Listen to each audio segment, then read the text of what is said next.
I am terrified of eating gluten. I have celiac disease. I am also lactose intolerant, and I'm extremely careful about what I eat. I am constantly worrying about ingesting gluten, and it has been controlling my life.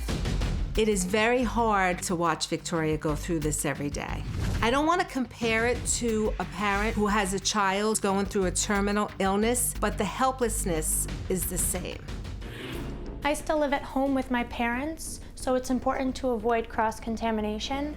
So these are my kitchen utensils, and these are my parents', and we never mix. I usually have my own fridge, but right now I'm using my parents' fridge. These 2 shelves are my gluten-free shelves, and the rest have gluten. If any of the gluten food touches my food, I won't eat it. This is my air fryer, and even though it is completely clean, I still fear cross-contamination, so I will still put tin foil in it to cook my food. I do believe that I have enabled her. I should have been stronger.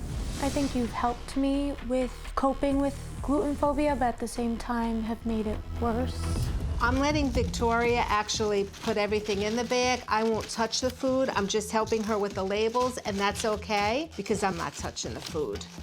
The night I found out that I was going to travel to Dr. Phil, I was afraid that they would not have my gluten-free food and that I would have to bring all my kitchen utensils and be scared of the kitchen space I would have. I will not get on a plane and travel because I'm scared of accidentally eating gluten. I want Victoria to enjoy life more and realize there's life after gluten.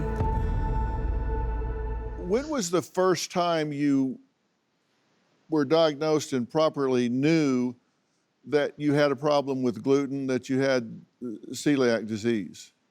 I was diagnosed in 2011. Yeah, the past 2 years has really been worse. And with the COVID, that hasn't helped at all either because it was okay for her to be home and not go to restaurants, not go out, because everybody was doing that. And when things started opening up, and we were all going out, but then she really didn't want to go out at all.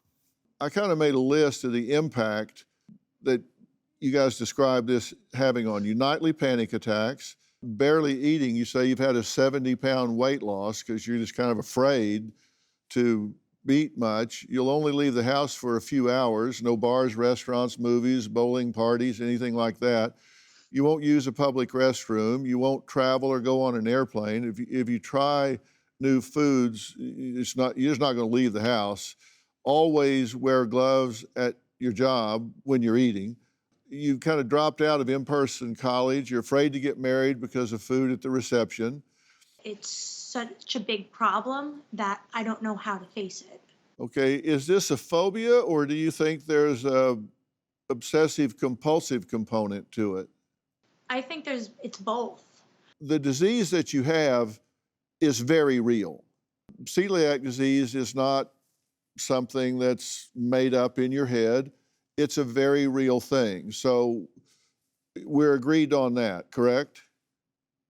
Yes, correct. And you've had that diagnosis, and when you have ingested gluten, you see what it does to you, so you know what the outcome is. You've empirically confirmed it, and you've been diagnosed that way, so it's real. And you say that you'll go through the garbage to double-check labels.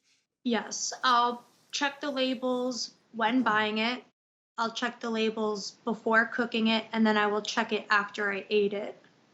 Vicki, how much does Victoria leave the house? She leaves the house to go to work, and that's basically it. And of course, if she has to go to the food store or to do a little bit of, shopping. So, Victoria, do you not have much confidence in your competency to manage this disorder, this disease? I don't trust anyone, including myself. Do you have a story or a question for me? Click the link in the description and tell me what in the world is going on.